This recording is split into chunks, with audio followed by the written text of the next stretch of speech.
Talk about getting into advanced farming practices. This is one of my favorite topics, electromagnetic fields.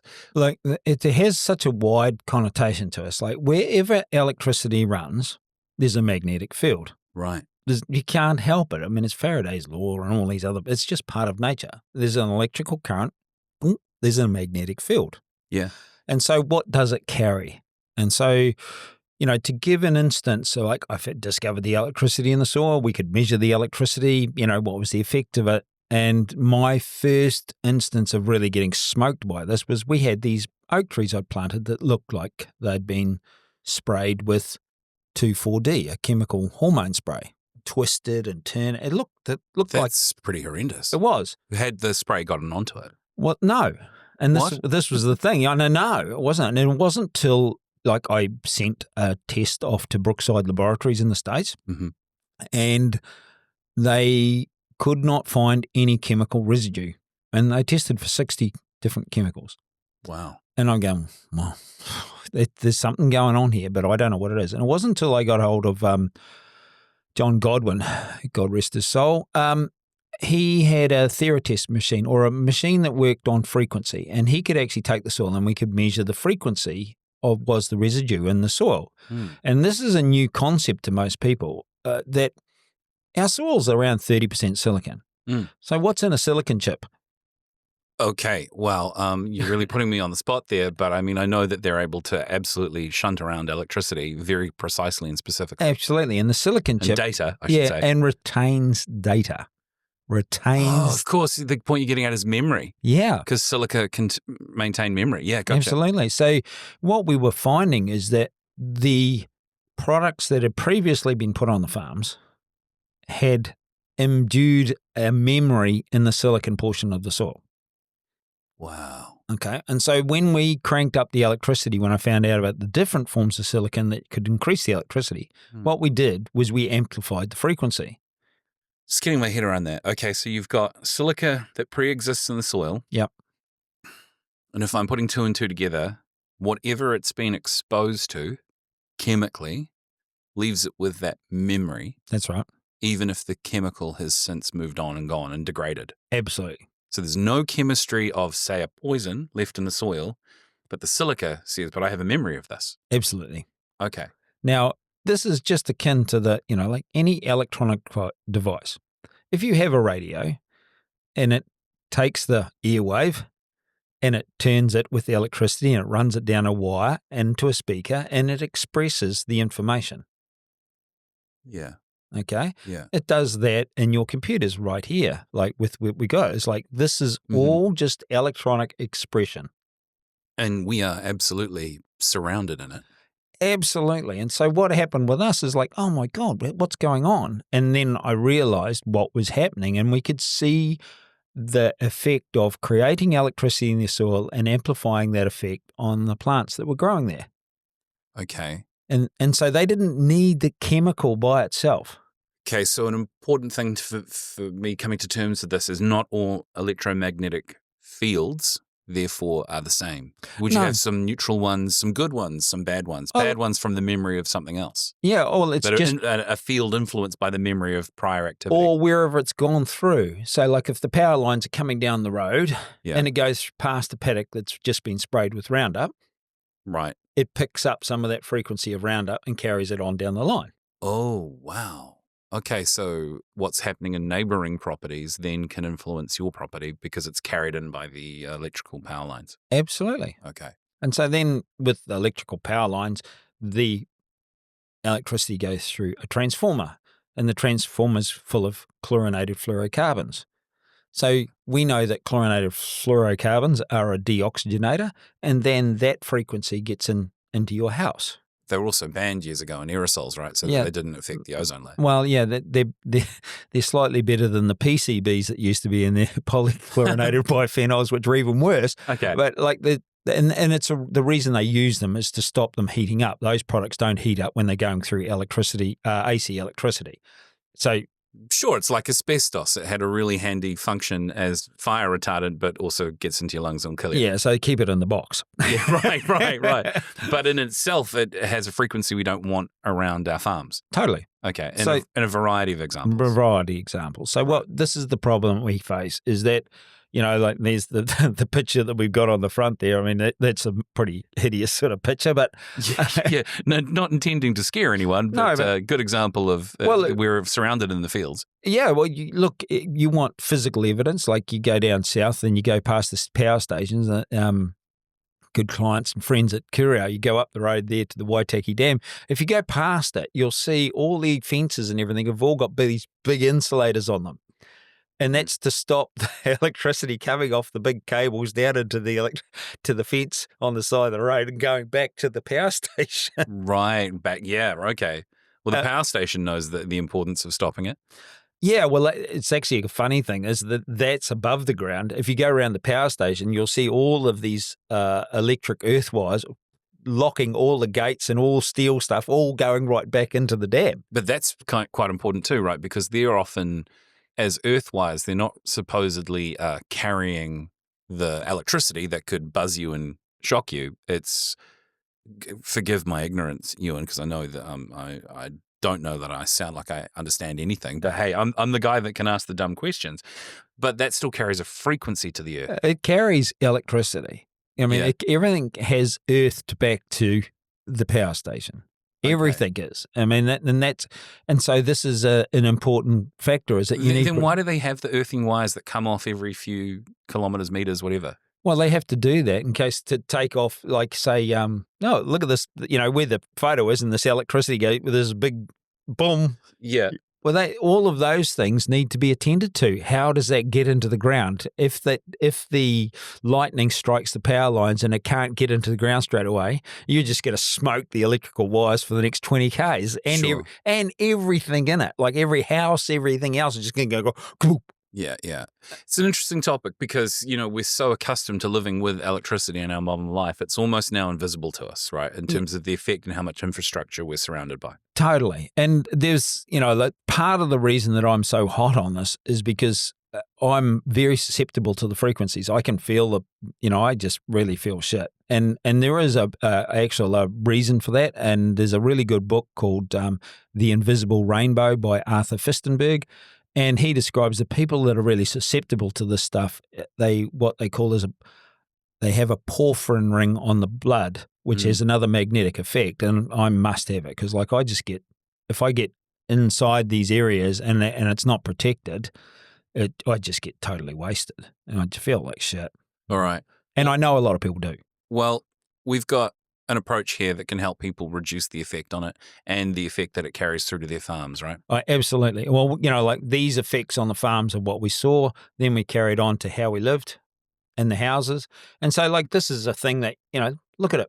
That's right outside our doors, everywhere, right? Right. And we're calling this the external checklist because we're able to now go through a list of things that you want to look out for so that you can start to deal with the effect. Yeah. And the bonkers way that we do it. And it's just, it seems quite strange. You just use a rock.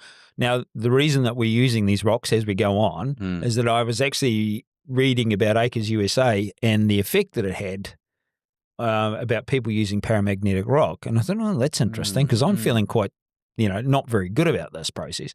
So we got some rock and we started playing around with a whole lot. And then we found some worked way better than others. And there's half a dozen we found around the country that work quite well. The one we use, the andesite from nearby Pyro, is just really effective for us, and we can get it cut up and deliver it to people to help them. So let's run through this process about cleaning up this EMF on the way into our farms, houses, whatever. Well, actually, one of those rocks is right there on the left-hand side between the two the two pipes. So what happens, and the earth pegs are the big one, that we start with. So like on the transformer, it comes down here and you'll see the wiring on the right-hand side. It gets to that little steel flap and then it goes into tubes. Now that's the earth pegs going right down into the ground with the pole. Right, okay. Okay. And so every pole has those earth pegs? No, the transformers have them all. Okay. But every pole, those concrete poles are well reinforced. They have steel girders going through. So there is an electrical field going through there anyway. There is still a very low one, okay, but they're the places to get into. You dig the rocks in, poke them in those places, and you'll be amazed what actually happens. So when they're in that position, do they just have to be placed there because they're around the field? Yes, yeah. So what happens is you're not actually you don't necessarily have to touch the wire. Mm-hmm. You need to intersect the field. And for some reason, and I can't fully grasp it, but for some reason, these rocks seem to be able to clean the field. That's incredible. Yeah. Okay. And it's sort of like a filtration process of magnetic EMF fields. That's it. Not necessarily even magnetic. It doesn't stop the power going through. It doesn't stop the speakers or it, because we know now that your studio here is full of rocks. Yeah, it is. No, that's true. Anyone watching, they've been looking at the studio and stuff. There's a lot of electrical gear in here, and there's a lot of well-placed andesite rocks. Yeah. And I was concerned, as someone that's really got an interest in audio, if it would have a negative effect on the output of sound or a buzz. There's none of that. It's actually really, really clean, which is nice for me. Well, yeah, and it's good for me because I don't come in to do the studio and feel like, bleh. You actually come and you feel like it's sort of a bit of a haven from the electrical field crap that's out there. Yeah, we've got it sorted. So that's the starting point. That's the first one that comes in. See, that's on the side of the street. A lot of people have these junction boxes. Another one on our checklist. Yeah. Now, see, we got the rock down there. Now, if I'm only left there, just behind that on the right-hand side. Actually, I'm covering that rock. Let me go back to it. You can see it at the bottom of the telephone cabling pole there. Yeah. So most of those junction boxes these days are metal. So it's quite good if you can just dig it in. Try not to break any cables or anything and tuck it in. Telephone cables are the same. I might just add, when you're talking about digging it in, you're more sort of just clearing a bit of space. Yes. You could almost virtually do it with your hands and a pair of gloves just to plonk it in, because there's another little short video coming later where I've actually seen you just clear a bit of space and put it in.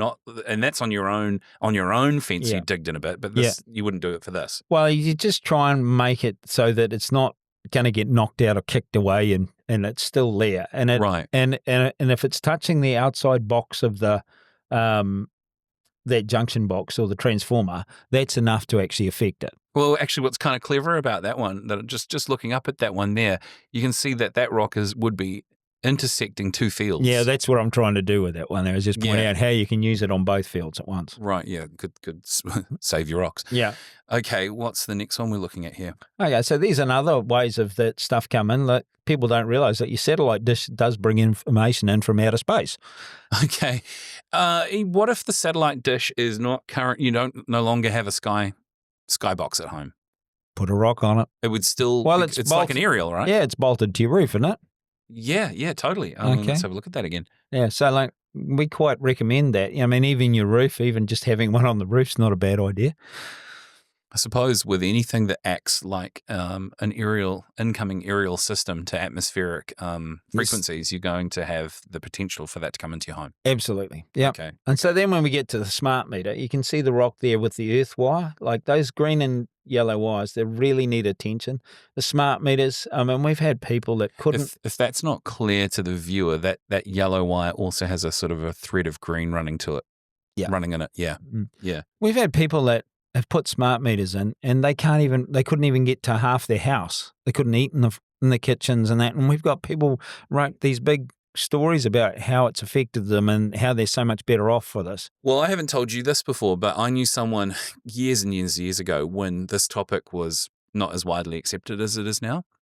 And I found out that she had, this lady had become just tremendously sick, and doctors couldn't understand her progressive lack of energy, her chronic fatigue, symptoms that they would express in ways that would tick boxes for certain medical conditions, but was mysterious, quite syndrome-like. They didn't know why she was expressing all this stuff. It turned out every night she would sit and read next to a large old-fashioned lamp in her lazy boy, and the field that it was putting out just had this tremendous negative effect. Oh, wow. Just relentlessly. And it was her sort of night habit, coffee or cup of tea, something to read, and just sit in the field. And then she'd go to bed and she'd have electrical stuff plugged in around her right. bed. Yes. Yep. And so, like, maybe you could talk to that, because this person did understand that in the end, and they had other methods at the time where they resolved it and earthed it and grounded it. Cool. What can you talk to for that? All of these things, they're all really, really valid. There's no doubt about it. I mean, there's certainly issues about stray electricity. Yeah. But there's also the issues about the stray frequencies that are coming from this whole process, and they need to be sorted. And like at Great Barrier, people are using solar panels and go, oh, well, there's no problem with solar panels. And you're going, yeah, you're right. Because like with all the stuff that's coming in from the satellites, and then it creates electricity, it's actually amplifying the whole of the atmospheric conditions and what's coming out of it. And so we had a friend up there who was down to 49 kilos and was all sorts of, she was going to go to different places to look at her food and all. And I walked in there and going, oh my God. And luckily we had a bag of rocks and I said, all right, I'll go to it. And her partner was out with us doing this, and I put the one on the solar panel and he just jumped. He said, I felt that. And I said, Did he? Yeah, he really knew. And holy shit. And so the next day she was a bit better. And now she's bouncing around all over the place, fine as. So it took a bag of rocks round. Specifically andesite rocks. Well, the ones that we provide, the ones that clean it up. As I say, there are others out there. Sure. But it cleaned it up and bang, she's back to, she went on holiday, came back and she's all good. We saw her at Christmas time. It was brilliant. Yeah. So some people are really susceptible like me. Yeah. And it really, really knocks them. Even the ones that aren't susceptible, it's not good for you, but because it's putting a disturbance in your whole cellular structure. Yeah. Because if you look at it, everything that we do, I looked at my hand, it's an electrical impulse. It's information transfer. Everything, our nerve systems, everything, lymph system, everything's got an electrical charge. And if you're getting bombarded with frequencies that don't do your body any good, there is an effect of it. And so we see a lot of this, and a lot of people that feel quite anxious, you fix this and they go, yeah. And the reason for their anxiety is gone, and then they're reassessing things like, well, actually, I was on medication for that anxiety. Yep. I'm not saying people should not take that stuff seriously, but just like we're often not considering things holistically. Do you know the other part of that story you just reminded me of, that when I'd heard about this years ago, was that same lady took a holiday thinking she didn't have much time left to live. Oh, right. But I'm just going to go and she felt so amazing on the holiday. She was like, different location, taking in a bit more nature. She's like, this is so strange. Suddenly I don't feel like I'm at the end of my life anymore. And then she goes back home, and then there's that consistent decline back into that same habit, those same fields, and she feels shit again. Yep. Interesting. It is. And so, one of these are, the typical, everyone's got one. Got one in my pocket. Yeah. Okay. And so like for me, I've got a very interesting, I got my little bit of green rock. Like a flint. A little wee flint, and I've got it tucked in there, and it allows me to carry my phone. Yeah. Otherwise I'd be smoked by it. Yeah, no, because you're more sensitive with the porphyrin rings. But I say to most people, don't put it up here. Next to your heart. No, don't do that. Even no matter what you do. And get a little bit of rock, or find a mechanism for actually cleaning up. Yeah. Because we carry them all the time. And they're bringing information in, and people go, oh, that's woo-woo science and all that. Going, really? Yeah, well, if it was that woo-woo, Steve Jobs wouldn't have disallowed his own children from having them on their person. Oh, well, so I think as the legend goes, he didn't want his own kids carrying devices that he invented on their person very often. There you go. So it's a way to clean it up. So these are all important, because once you start going through and you start using these rocks and clearing the stuff up, it's a really quite surprising, some of the stuff that we get back from our clients. Oh, I slept last night. Oh, the kids slept all night. And it's like, yeah. Well, is it any? It's no surprise. No surprise. And we haven't got it on the video, but like if you look at some of those things on YouTube where they have a tray of sand, and they put it on a speaker and they change the vibration. Those vibrational plates. Yes. Yeah. And you see the different patterns that come about from the sand. Yeah. Well, some of them are stunningly beautiful. Oh, that's right. And so some of them also look like they'd be very grating to look at. Yes. It's like the devil's jumped out. Yeah. And that's really reflecting the vibration or the frequency that's coming off. And so this is the way we need to look at it, that everything responds to these frequencies. Some are great from us, some are really bad. So best to just try and keep it clean as possible. Well, we're sort of crossing over there into two different meanings of frequency, right? Because you've got things like 432 megahertz music. Yes. It's all frequency, but that's expressed in sound frequency. That's right. Yeah. And so all of these things, our body was not built for this stuff. Like, and it's really essential, as you go through this process. When I learned about it in the soil, when the animals sit on the soil, and, I've spoken about the field days and that, a bull's testicles sit on the soil. So we have the effect of what they call epigenetics, which the semen is then expressed in the next generation as to the land that it was conceived on. Right. So just to clarify, the word epigenetics we're sort of almost saying there's nature and nurture, right? Yeah. You've got your nature, which is your genetics, and nurture, which is how you've lived and what you've been exposed to. That's right. But even in nurture, you can pass on those behavioral characteristics and the memory of that through generations. They say, for example, in psychological circles that the trauma of past generations is carried through into the next generation, and they don't know why they have that trauma. That's because they have no sort of conscious memory. No conscious memory of it, yeah. And so what we have to look at, this is all a huge field to we could talk to weeks and weeks on it, but it's a really interesting process. We'll try and keep it to EMF. Yeah, we'll just keep it. But the EMF off the soil is telling the testicles of the bull, this is the type of animal that you're going to grow. And I've seen this change in our animals, right? Wow. Okay, so if it's going to do that there, and let's have a look at all these other aberrant stuff that we've got floating around, best try and get ourselves as clean as possible, okay? And we've just found some interesting ways of doing this. And as you've said, I thought I was going to be doing woo-woo stuff, but then, I'm just real straight out. If you don't fix this, you've got a problem. Yeah. You've got consequences. Yeah. You've got stuff coming into your house that you shouldn't have, and into your farm. Speaking of coming into the house, here's another one on the checklist. Okay, so this is underneath the solar panel at home. And so not everyone has a solar panel, but you've got one. Yeah, we got a few of them. But a lot more people have. Now, you just look at them as I look at them as a satellite dish. What's going on, coming in with the sun, the vibration, and you're cranking up electricity, so therefore you're amplifying whatever's coming in. All right, now in case you're not sure what we're looking at here, above is a solar panel. That's the reverse underside looking up from underneath at it. Because, of course, on the top, you'd see this big blue impressive solar panel. Yep. But this is the structure, the housing or the frame that the solar panel is rested upon. That's right. And then you've got, what's this bottom arrow here? There's two frames. Material there's like two, brick or something? No, it's actually a steel girder. It's gone a little bit rusty, but that's what's holding it all. So what we've got is the rock in there contacting both parts right down to the ground. Because both parts are metal, so will carry frequency easily. Absolutely.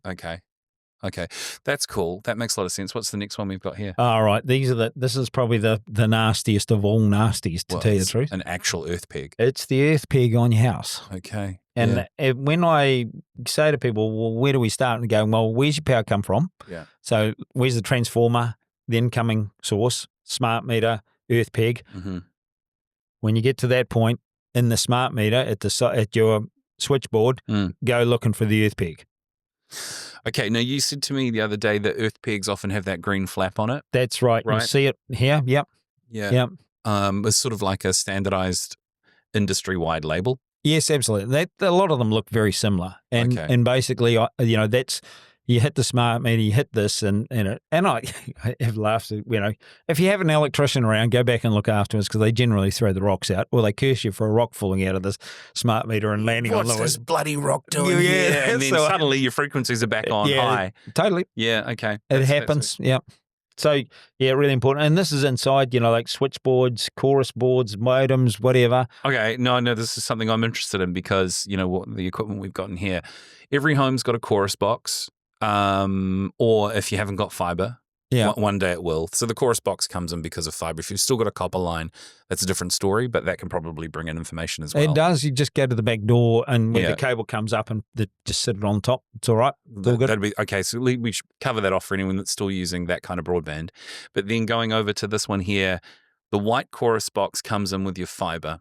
You tend to then plug your modem that's issued to you from your telco like Spark or whoever into your chorus box. And then that for most people, that's it. Like for most people, then you're doing Wi-Fi from that point unless you're plugging Ethernet into your modem. But most people are doing Wi-Fi. Yeah. That's a different story with electromagnetic frequencies. Come back to that if you would, because I just want to cover off this again, which is the switch that you've got over on the right. So in the office, if you've got an office block or you're smart enough to have someone who's IT savvy, they might have a switch box which multiple devices plug into.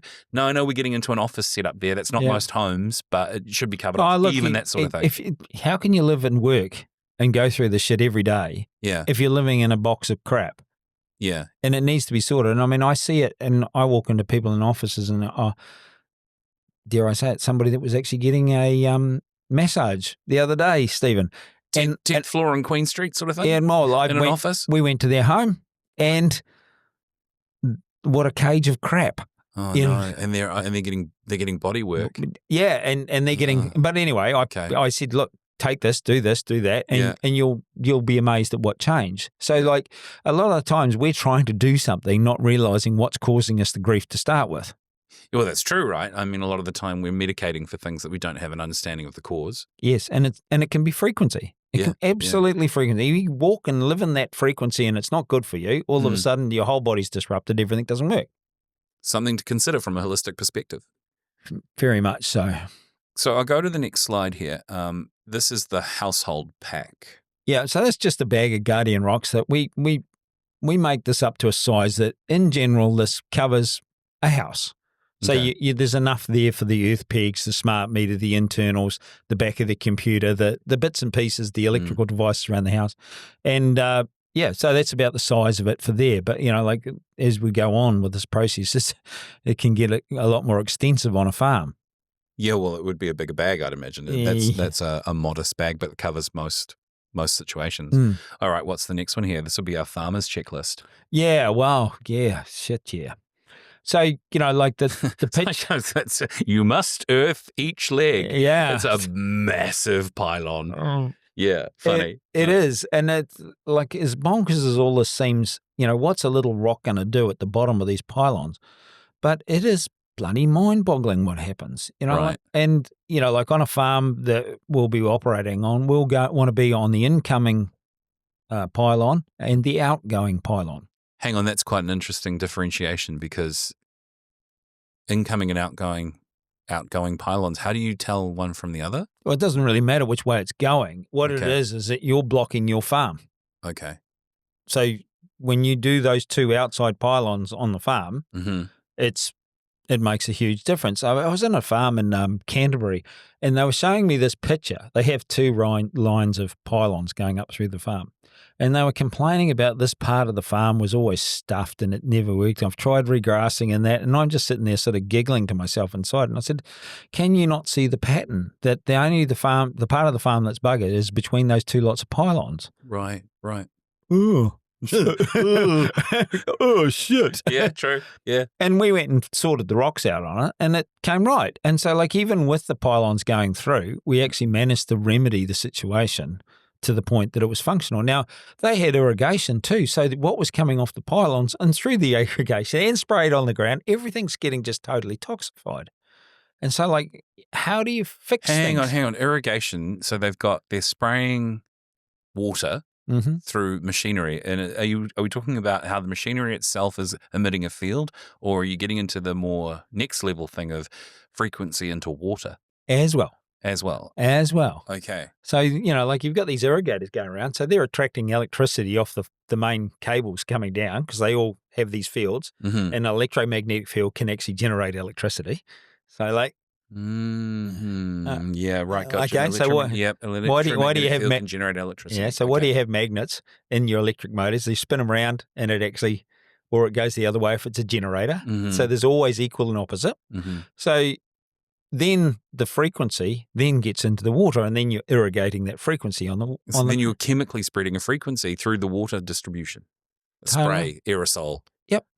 Totally. Yeah, interesting. And so that regard, the water pumps and everything as well. So people go, it's all woo-woo. And I just go and start muscle testing people as we got a little bit further. You're doing the kinesiology test. And just showing people how much we are affected by these things. Well, see, I was going to ask you, how can you test whether that's actually a direct sort of person-by-person, individual kind of a test, more than just sort of a reading on a frequency meter? You're like, well, how does it affect you? Well, that's the thing. The meters tell you there is an electromagnetic field. Yeah. If Yeah, there's like that means nothing to me if I don't have a crap ton of porphyrin rings, but it means a lot to you. Yeah, but the thing is that the EMF, there's electricity around us everywhere. There's EMF everywhere. You can't get away from it. Hang on, it's probably a bit ignorant what I just said, because if I don't sense it because I don't have a high number of porphyrin rings to be aware of it, it doesn't mean I'm not affected by it. That's right. And what I'm saying is that, yes, even when we do the rocks, it doesn't affect the EMF meters. It's still there. You can't get rid of it. Like if there's electricity running down this rod, there's an electromagnetic field. You can't get rid of it. It's a natural state of nature. That's all there is to it. But it's the information that's imparted from that field that's running through that ground. And like one of the great books that I've read, there's some books from Davis and Rawls, The Electromagnetic Blueprint of Life. Now, these guys did so much work on frequency, and it's some of the stuff's in my book and that. But they got to the point where they were actually made an EMF field machine. It was called a zapper. And it was in Canada, they were using it, and they could run the seed through this machine, and it could increase the production by 2 to 40%. Yeah, it's amazing. Without changing any soil fertility practice at all.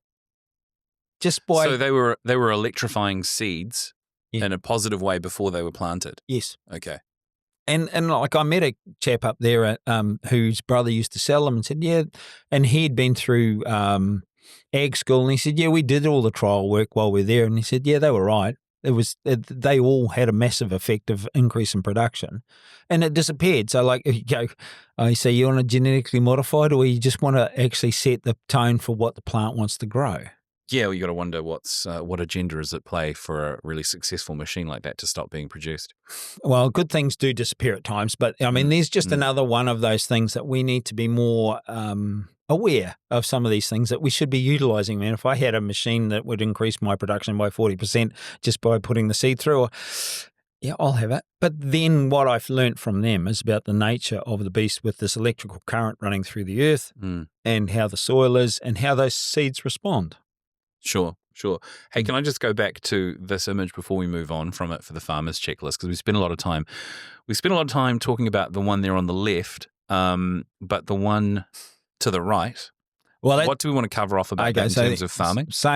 It pertains exactly to what we looked at in the household stuff, the incoming, that we need to get those earths at the bottom of those, at the bottom of the pole. At the bottom of the pole. Okay. That makes complete sense. Yeah. Well, then the next slide's a good segue for that one now. Yeah. So, and this is a one that really caught me unawares at home. It's an interesting one where the tie down at the old cowshed is actually the earth wire. So it goes directly onto the tie down is the earth wire. That's right. Wow. And so like the on the left-hand side at the top, it actually just shows you the wire that connects back onto the earth to go back to the power station. Yeah, because that one that's coming down on the left-hand side, the earth return, that's not electrified, so to speak. Well, not so to speak, but it has a flow. It's commonly, well, it's not commonly called, they call it cold electricity. It doesn't have the same effect. But that rock on that pole there.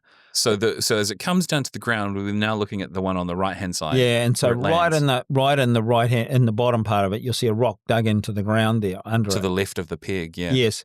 Now that one got booted out by livestock. This is my point too. That's like dug in. It's not really dug in too bad. It's just sort of placed in, sort of given a bit of push. You can dig it in further, but there's a couple that I show people around the farm and the effect, because I can actually muscle test when that. And I said, hold on to this. I'll pull the rock out and I'll muscle test them, and they go, and we'll see that just a little bit further on about the effect of this. Yeah, but what I'm getting at is that you don't have to dig far to just have it secured in place. That's right. Yeah, nice. Okay, so here's another one of, is this the earth return? No, well, this isn't. And so this is what I'm just trying to point out to people. Everything's a bit different. That when they've got a big insulator like this in it, it's not really causing any problem. Okay. So those insulators and stabilizers help? Well, the stabilizer there stop the pole falling over, but the insulator on that is not as an earth wire. So you don't have to go after those ones. But one of the electricians that turned up from New Plymouth, he was gobsmacked that they actually ran an earth wire straight off the pole into the ground on the stay. He was like, Really? Wouldn't get away with that with my time. Yeah, right. Well, maybe his training could be better. Wow, yeah. Interesting. Okay, well, then let's go over to this one. So we've got the cowshed Okay, smart so meter. let's get into the cowshed. So, yeah, same thing. Got to look after the smart meter. Okay. Got to get into that. I mean, it's just kind of a regular looking smart meter with not a very large rock on top of it. No, don't need much. So that's right intercepting into the field that it needs to be in. Absolutely. To absorb and clean that electromagnetic field. Be even better if I had another one just on the little one beside it, but because to the right or the left? Down to the right should add another one on it there too. Okay. Note to self. Note to self, yeah. Yeah, because if you've got several devices, you're going to want to be at the point of intersection of two fields. Yeah, you want to stop it. You want to clean it out. Right. Okay, what's this one over here? People will recognize this if they know what it's on their farm. The electric fence unit. Now, that's my earth wire because I actually got some drilling rods to put in, so they're 6 feet deep. But okay, that's really deep. That is deep. That's and that's a rock on the earth return for the electric fence. Really, really important. Now, it doesn't need to touch every pole. I got 6 earths, but it only has to go to one because then it'll affect the others. So when you can see the Staffix electric fence. It's a control box, isn't it? Yeah, and you see the earth wire heading out to the right. And actually, I got two wrong coloured wiring on it. But anyway. Okay, but the red should be the earth? No, the red's the power. Positive, wouldn't it? The earth goes down the bottom. Right. So you got to get the earth wire on it because the return comes back to the box. And if you don't, it just causes chaos. I see. Yeah, okay. Looking at that. Thanks for letting me linger on that one. That's interesting. Yeah, that would cause a lot of chaos because then you've got a field that's then spreading out over the whole farm. Yeah, well, we have 4 to deal with from surrounding farmers. Right. Right. So whatever stuff and memories in their system, whatever chemical ferts, poisons that have been on since the war, then you've got that memory in the silica. I've got to block it out. Okay, let's move on to this one then. Right. So a lot of people will see this. This one, a Halo, there's Levno, these are milk monitoring gear that goes back to the dairy company. They run on microwave and they're shit. They do a great job of telling the dairy company all the information and you can deal with it. It's the same thing. It's like the rock's there. That solved the problem. It just cleaned it up. It was all right. And to the point there for the dairy company, they have no idea. That doesn't interfere with their data or anything. No, not at all. Right. Okay. It just doesn't do any harm. So the important thing is you've got it going under the incoming and outgoing wires. And as it goes up to the aerial and all that sort of thing. So they're all intersected and they all get cleaned up. All right. What's this one? Right. This one thing that we've really understood is these variable speed pumps and milking pumps in the sheds, they for some reason are put off a horrendous frequency. Really? Yeah. We're at a client up at Paua Nui and she was leaning on the rails and see on a cow shed, everything's connected. Yeah. Everything's connected. And so she was leaning on the rails and I go, I think that's, and I put a rock on the box and she jumped. No way. She just, what did you do? But I'd imagine like when that happens, it would be not so much a jump, but a sort of a drop of the bad. But it was a surprise. Right. This is what I'm used to feeling. And then, it's better. It's better. Yeah. And when you do that a couple of times and they go, wow. And I mean, she thought I was a little bit mumbo jumbo, but she's got 2 lines of I mean, she can feel it for herself, right? That's right. And it changes everything because they had 2 lines of field wires going through her property and all sorts of things. And, it's amazing what this whole talks to each other, the electricity and everything goes on, made a huge difference. It's amazing what we get used to. Yeah. It's amazing the shit we put up with and get used to. You just readjust to bad. Yeah. Yeah. Okay, so this one was my favorite. Here it is. Because I was like, hang on, what's that? Okay. So this is and then I realized that's the rotating plate on a cowshed. That's right. This is the internal of a rotary cowshed. Now, this is a lot of people that know about stray electricity know how important this little device is. Because then it takes any stray electricity off the platform out into the earth. Right. Okay. And we just use the earth photo again, but like around your cowshed, you'll have an earth. So you need to make sure that those are cleaned up. So just for anyone who is sort of like novice like myself, when we're looking at the the wire goes to the thing that looks like a latch into a door, but you've actually got a spring in there that holds it against the rotating cow shed. Absolutely. So there's electrical conduct to the rotating thing of the shed. Right. And so then it's going to the earth. And so with that, then it takes away the current if there's any stray electricity. And we also need to take away the frequency. So we need to get that earth pole and the earth on that. Because at the other end, you've got the rock on it there. Totally. Yep. Okay, that's really cool. It's surprising how cows react when sheds are fixed up. Really? Yeah, quite often cows are a lot more settled, a lot less sitting and all that. Even though, like people that do a lot of work, they come and do stray electricity and they can measure the voltage. And the cows don't like it. They sit up against, lean on something, and all of a sudden they're the conductor. And a lot of cows won't go into those cow sheds. Yes, that is a real issue. But then there's the other issue of these frequencies. And yeah, a lot of the animals actually just calm down. They don't shit as much. They actually know the difference. Oh, that's really, really, very interesting. So this is a common piece of equipment, right? Yeah, well, I mean, water pumps. So this is really important too. I mean, this is just a simple diagram. We've put an arrow there where the rocks need to sit on top of the power board where the wire goes into it in the motor. And what that does is it cleans the electricity going into the pump, and so then that frequency doesn't go into the water. Okay, maybe a silly question, but I can see when you look at that diagram, I'll just bring it up again. How do you fit a rock up there? Oh, doesn't have to be big then? Doesn't have to be big. Because that doesn't look like it's got a lot of space to perch. No, 2 inches by 2 inches, 3 inches by 3 inches. That's enough to fix it. Right. Oh, very cool. Yeah, and it's it is important. I put in a solar water pump. Mm-hmm. Okay, and I noticed the cows wouldn't drink water. Right. And I realised, oh, you dopey bugger. So I went and put the rock in. Straight away they started drinking.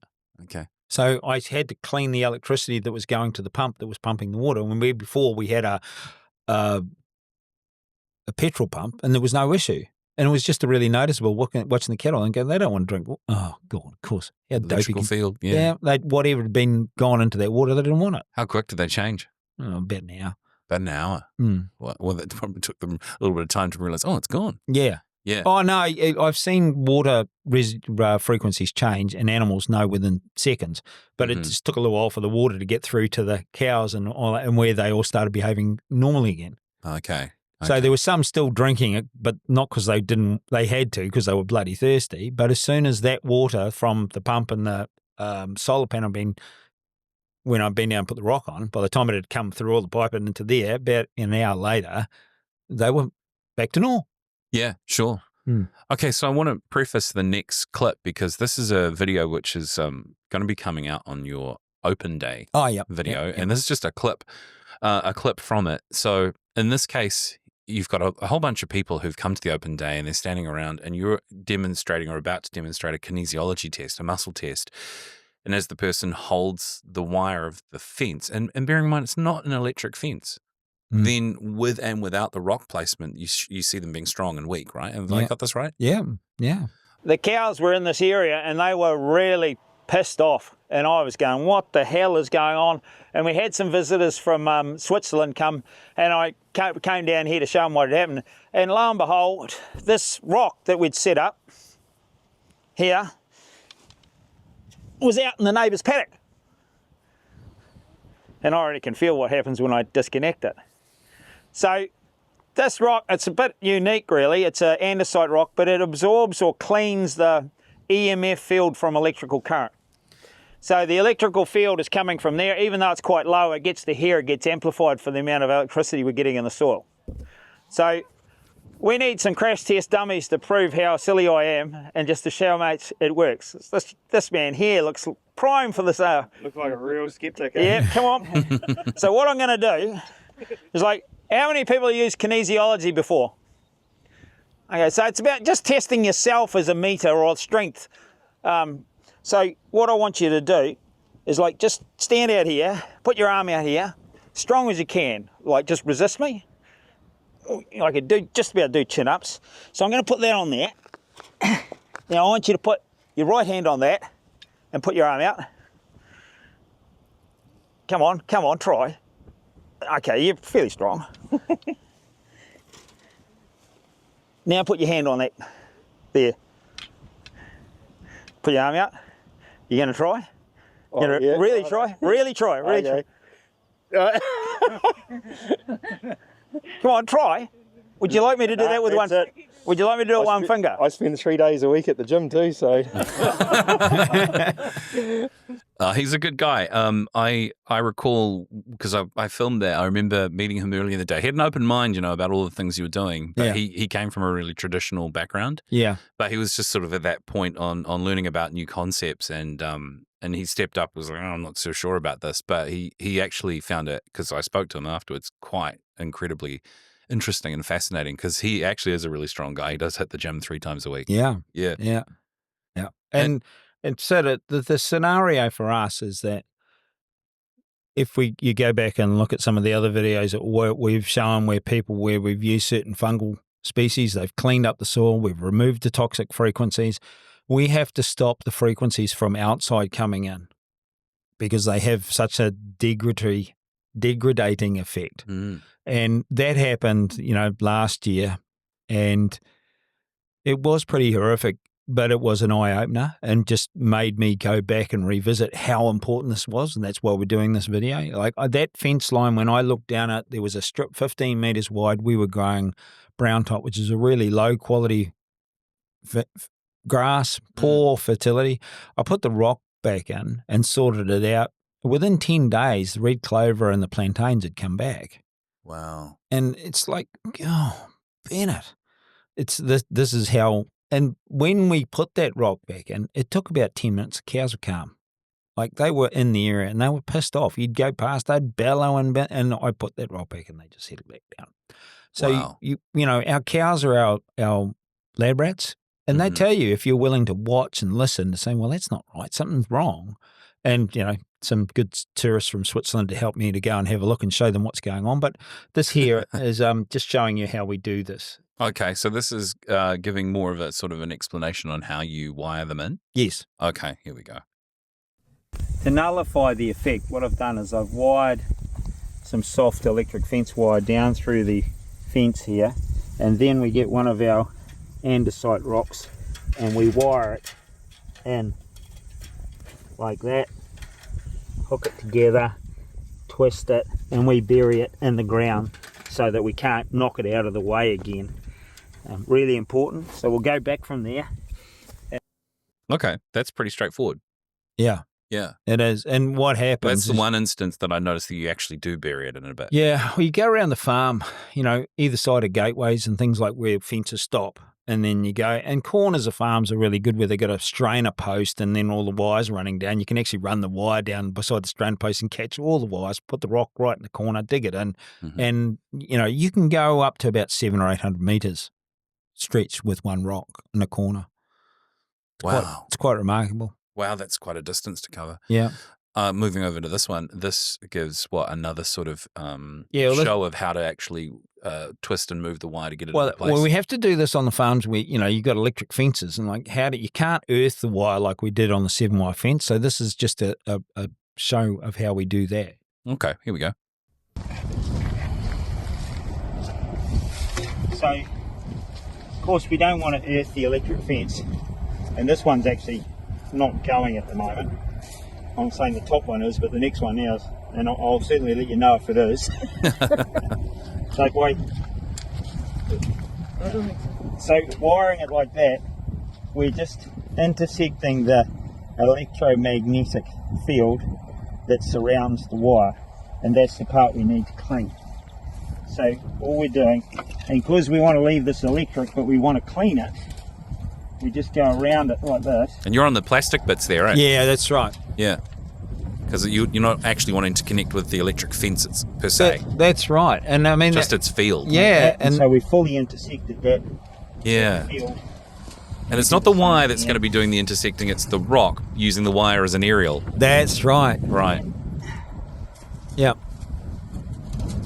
And this has only come around from experimentation and playing around and using that kinesiology. So you're shifting it off the wire back onto the plastic. That's right. Yeah. Get a bit of extra wire. Yeah, through experimentation, you're saying? Yeah, well, I mean, it really helps if you've got nice. I'm really susceptible to the I can feel the frequencies. We're just going to put that rock in there and wire it in. You make a good point. Using soft wire must be a lot easier. And it we're is. just going to earth it back in like that. And I was a bit slack and didn't make it long enough, but it will work. Yeah. And there you go. And I can muscle test that again, and it's really strong now. So I've got that. Now this is actually the west side of the farm, so it's actually protecting it from the energy in a backup way. And we've already been on the other side of the farm to try to protect the east side of the farm. Once these are in, they'll keep protecting. That's pretty straightforward. Yeah. Yeah. And so people can do that, like if they've got electric fences around the farm with different types of cables, quite often I tell them, well, go to the corner where you've actually got one side coming in, it's tied to the post, the other side coming in, and there's two insulators. We'll put a insulated cable between the two and run that down to the rock. It's just an easy way to deal with it. So there's ways and means of actually beating this thing. And, like people go, oh, it's all rubbish. But like the farmers that have done it, they notice the difference. Yeah, well, you can poo-poo it, but then, like you go, oh, shoot, things are a bit better now. Yeah, and when you do the muscle testing, we didn't do it today, but like you can get a muscle, like it's just the fish scales, and you can lift the fish scales against something. You can use it as a figurative, like a percentage lifting, how much you can lift and how much you can't lift when you're exposed to these fields. Well, that's actually very specific. That's very test and measure sort of approach there. Totally. And like I predominantly I'll lose 45% of my strength if I'm exposed to something real rubbish. Really? And my observations so far on what I've seen at home, once you get the electricity cranked up and that, I would say that's how much growth we lose on the farm if the farm is exposed to that. Wow. Well, that's huge. It's massive. So it's things that, if you're going down this track with what we're doing and we're lifting the electricity and that, all of these things are going to become glaringly obvious. And this is the whole part of our journey on this electrical front of creating electricity in the soil, is that we learned that whatever we did, we amplified it. So if it was bad, it just got really bad worse, or you got it fixed, this is great, or we're even amplifying the neighbour stuff coming in. I'm going, I don't want it, so I'm going to block it out. And I'm going to block out the power coming in. It doesn't affect them. It's helping yourself, in an environment. It helps your animals. And so it's a major part, and you can poo-poo it all you like, but I haven't seen anyone come to the farm not gone away with oh, shit.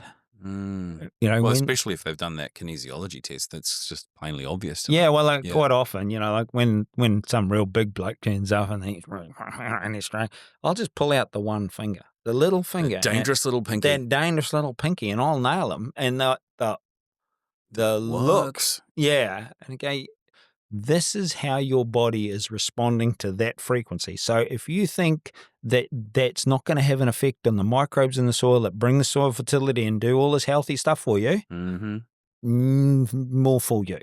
Sure. Well, then I think that's probably the spot where we go to this, because we're pretty much close to the end here, but that covers it off. I mean, the Farm Rocks pack, a little bit bigger, I guess, than the household pack. 2.5 times bigger, because there's so many more things on the farm that need dealing with. Yeah, more locations. Yeah, but even then, sometimes farms have to get 2 or 3 bags because they've got irrigated transformers, they've got all sorts of things. And the farmers probably want their own household pack for inside their own home. Well, they can use like everyone else, right? But then they're going to have what they need for the farm as well.